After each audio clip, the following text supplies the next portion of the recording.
one of the first things that I want to notice comes from an observation that some people call the cosine ansatz, but that's really formal language. Here's a better way to think about this. So I want to make just a really simple observation. This was the observation my son makes, though he doesn't know if he's making this observation. When he says simple harmonic motion when we're on the swing. Okay, I want to do something real quick. I'm going to call this U1 perhaps. So what I'd like to do is I don't want to start my time until, so here's the left mass, right? Displacement of the left mass. I mean, I guess I'll go positive first. There's positive displacement because positive is going towards the right, right? Okay, so ready? Time equals 0 now. Right after I let that out, that's the start of it. Do you see that if I set time equals 0 right after I let it out, that there's no actual force, external force acting on the masses? Okay. What does that look like? If I were to track this over time in terms of its displacement, so I want time to be, sorry, I should have done this way. Time is on this axis. And then displacement is on this axis. So the thing starts in a positive, and then what happens as time goes? It goes down to its equilibrium position. It goes to its most extreme displacement, and its most extreme displacement, the mass is actually stopped. It has 0 velocity, and then it goes back through its equilibrium position, up to its maximum positive displacement. At that point, it has 0 velocity. It's stopped. And then it just keeps going on and on and on till the break of dawn, right? Anybody recognize that? If you flip that thing on its side, what function that is? Cosine. Meaning to say that the pendulum by itself, if I thought about the solution, what function does that behave like? Just by itself. If the pendulum wasn't connected to anything, it's just going like this, what does it kind of look like that thing should act? What function should describe that motion? Sine or cosine. In the case that we actually displace it, we might want to start with a cosine. And then in cosine, we need something called a frequency, and then we also need something called an amplitude. Why don't we just call that amplitude V1 for the first one, right? And then we made this really interesting observation that if we couple these properly, the thing actually acts identically as you would expect a pendulum to act, right? If I couple these properly, this is actually a pure pendulum. It's a coupled pendulum where the spring does nothing, right? So in that case, if we're assuming that the mass moves in a cosine, this frequency is identical for both masses, right? And maybe the only thing that's different is the amplitude, right? It could be identical, we're not sure yet, but we should definitely say that if they're moving together in the exact same function, the only thing that possibly could be different is the amplitude, right? So that's an ansatz. That means an assumption that we make before we've actually confirmed that that should be true. In this case, it's based on experimental data, which I believe is very valuable. Some mathematicians would say you should never base math on stuff that you observe, and then I would be like, whoa, that's very privileged, right? Okay, so what does that immediately mean about the function u of t, which is a vector-valued function? Well, what did we say in this assumption each of those things should be written as? A cosine function times a amplitude, and that amplitude could be different, but if the two things move together, we assume that it's the same frequency, right? Anybody see a scalar vector multiplication happening right there? What's the scalar that's multiplied by both of them? Yeah, for a given value of t, this is just a scalar. I can factor out a cosine, right? And then this is now a real number. This is a real number, so the vector itself is just an R2 vector. If I make the assumption that u of t behaves in this way, what does that immediately mean about u double prime? So this implies if I take u double prime of t, that's going to be the second derivative of the vector u of t, which is quite an interesting phenomenon. because this is the second derivative of a vector valued function. Now we go back to math 1c. So this thing was going to be cosine omega t times v1 cosine omega t times v2. Do you remember what happens in math 1c when I take the derivative of a vector valued function, when I take the derivative of r of t? I am allowed to take the derivative of the individual components. I'm allowed to take the derivative of the first component and the derivative of the second component. So now, in this case, I'm taking two derivatives, but that operation still holds. So now I take the second derivative of cosine omega t times v1. I take the second derivative of cosine omega t times v2. Let's pick off each derivative individually. What's the first derivative of cosine omega t times v1?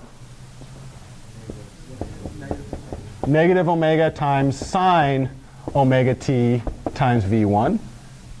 And I've done one derivative there, right?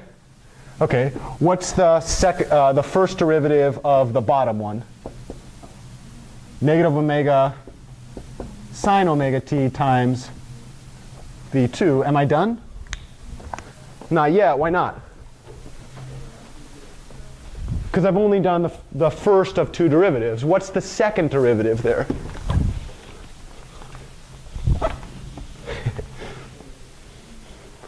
So when I think about u double prime of t, let's finish that. When I take the derivative again of negative omega sine omega t v1, what comes out? Negative omega cosine omega t times v1. What about in the bottom one?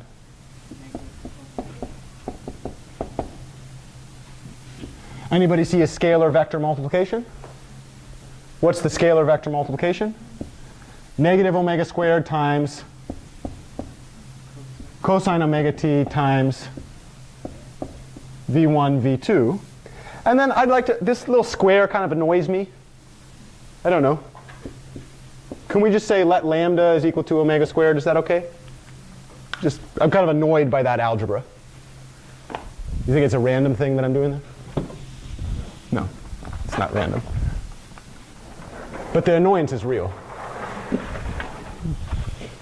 Okay, so now we have this concept that what we've just shown is u double dot of t is going to be negative lambda times cosine omega t times some vector v, right?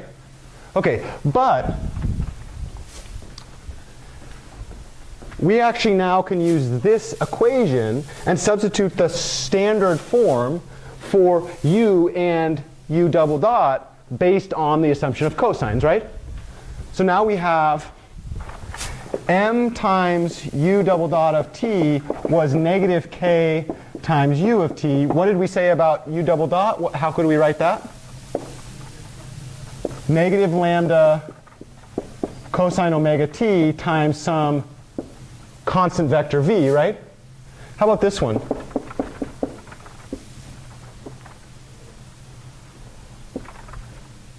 What was u? What did we say about u? What assumption do we make about it based on the, it's supposed to be cosine omega t times vector v. Okay. You remember what happens when I take matrix multiplication and I have a scalar on the inside, what I can do with that scalar?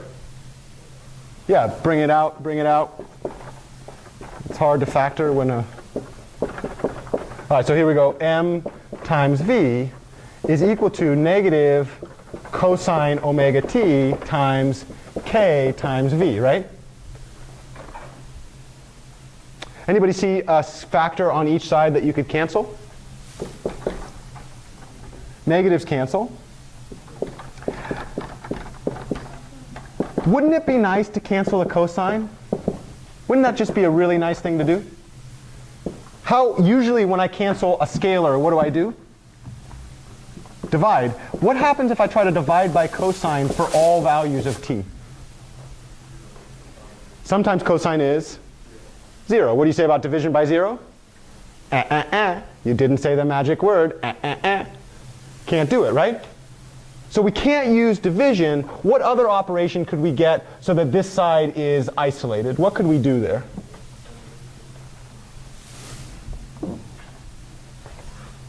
Bring the entire right-hand side over to the left-hand side using subtraction, right? Okay, so now this is omega cosine, lambda cosine omega t times m times v. Well, yeah, minus, well,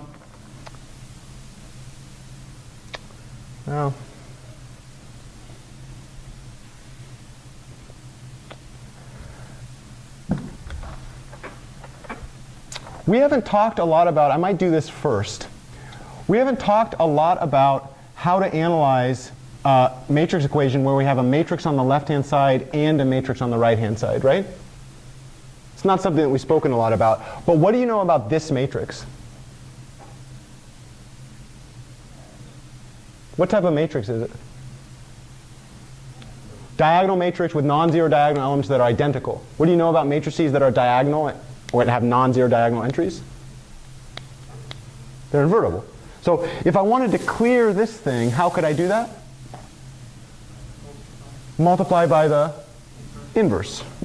So if I multiply the entire left-hand side by the inverse, this thing ends up to be I2 times v, right? Over here, I can scale through this cosine, and I get something that looks like this, right?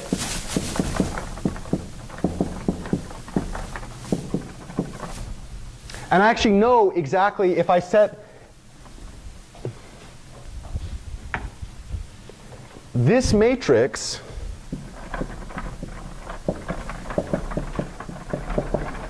what is K? Here's K, right? What's the inverse of this thing look like? It's just the inverse, the reciprocals of these things on the diagonal elements, right? What happens when I multiply this matrix by the reciprocal of m?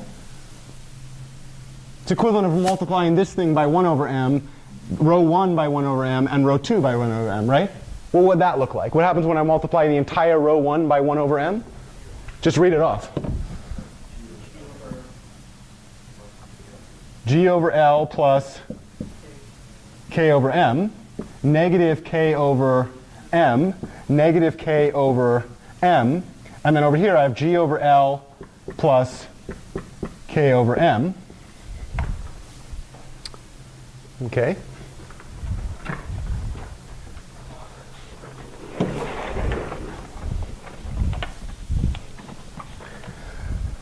All right, so now we've got this concept. I'd like to do a secondary thing.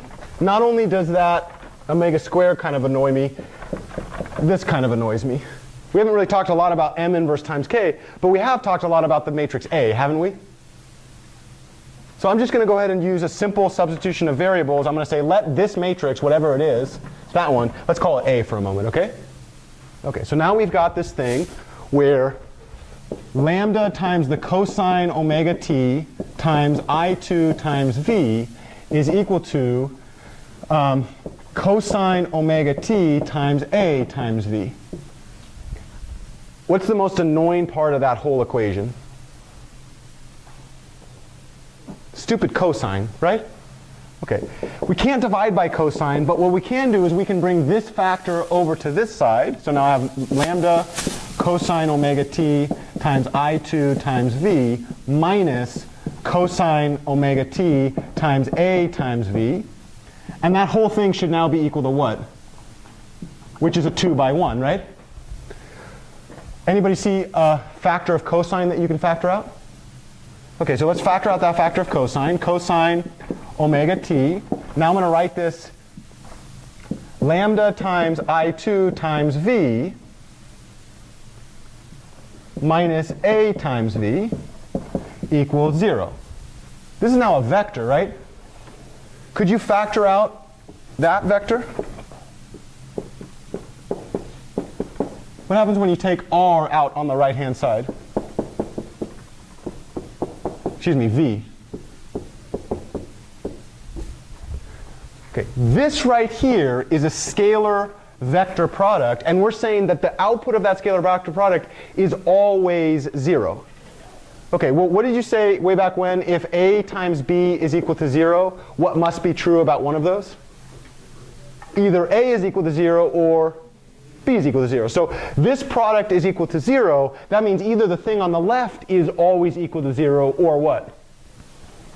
The thing on the right is always equal to 0, right? Okay, is the thing on the left always equal to 0? Well, right now it is. At this exact moment it is, right? But that's not a differential problem. That's called an algebra problem, and the function that solves that is called the 0 function, right? Don't think anybody's going to pay us for that observation. Okay, so this immediately means that we are now going to search. Let's search for non-zero v in R2 such that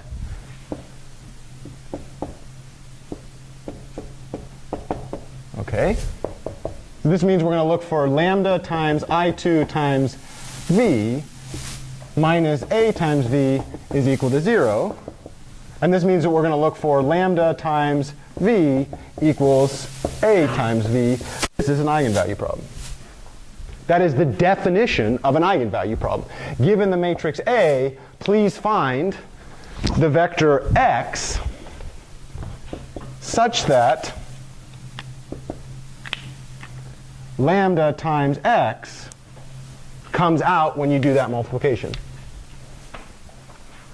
That is the prerequisite structure upon which all eigenvalue analysis is built.